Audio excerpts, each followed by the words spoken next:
Hi and welcome back to another Pixelcave video. Today we got some exciting news and updates around Nightingale. The dev team has answered multiple questions asked by the community, and we are here to share all the important facts that have been revealed and confirmed. So let's jump straight into it, starting with accessibility. Third-person mode.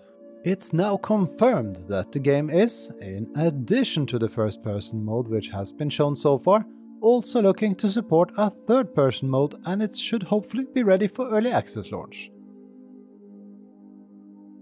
Remappable key bindings. Good news, they will allow most key bindings to be customized, and this is already being worked on.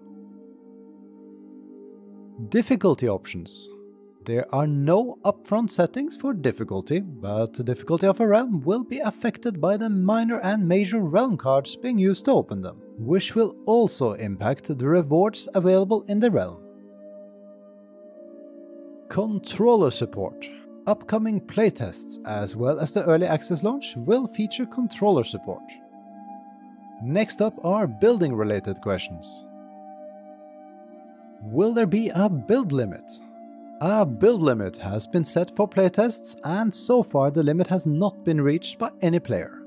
No indication of the limit, but they will monitor performance and make the limit as high as possible. Placement of buildings and furniture. It was said that clipping of building pieces is currently not possible, but we aren't sure yet if that also means that all building pieces have to snap into position or if there is some way of placing them freely. Placeables such as furniture also don't allow clipping. This will be reviewed during early access. Damage from destroyed buildings. When enough foundations are destroyed, what is built on top will be crumbling down. However, the destruction of buildings will not damage players nor NPCs as to avoid griefing. Moving on to combat-related questions. How does a base attack look like? If you build in a secure area and not too close to enemies, your base will mostly be attacked by Bound at night. Bound are creatures created by some of the Fae, whose goal is to remove all the humans from the Fae realms. You can stop attacks by kiting them away or by killing them. You will also be able to earn and build structures that prevent the Bound from spawning in a specific area. If players are killed or leave the realm while attacks are ongoing, the Bound will dismantle nearby player structures to get rid of human influence in the realm. How strong these attacks are will depend on the realm you're in. Confirmed weapons. The base weapon types in Nightingale will be pickaxes, axes, mauls, slingbows, pistols, shotguns and rifles. They are planning to have a few versions of each, plus additional modifications, but no more info on that for now. Use of gathering tools. Players will need to equip and use tools from their toolbar. There are no separate slots for gathering tools.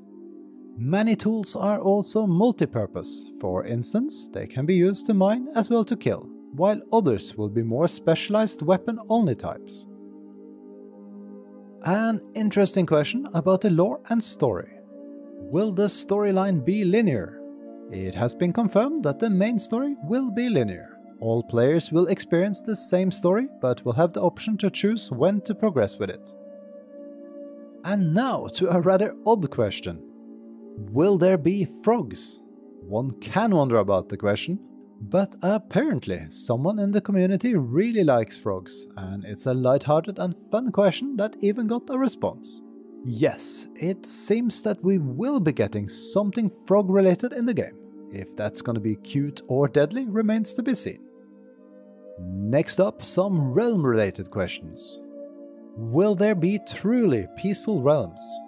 Yes, such realms will be possible through the use of specific minor realm cards.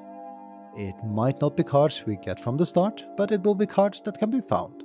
They also confirmed that our rival realms will have areas where you can build in relative safety, and that your base will only be attacked at night and if you're online in these realms. Realm portal transitions.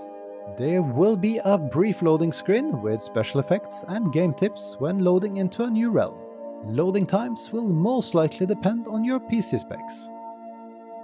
Realm card combinations and requirements. The short answer is that the only requirement to open a realm will be a single biome card. Players can optionally choose to add minor or major realm cards to generate certain resources, encounters, creatures, and story beats.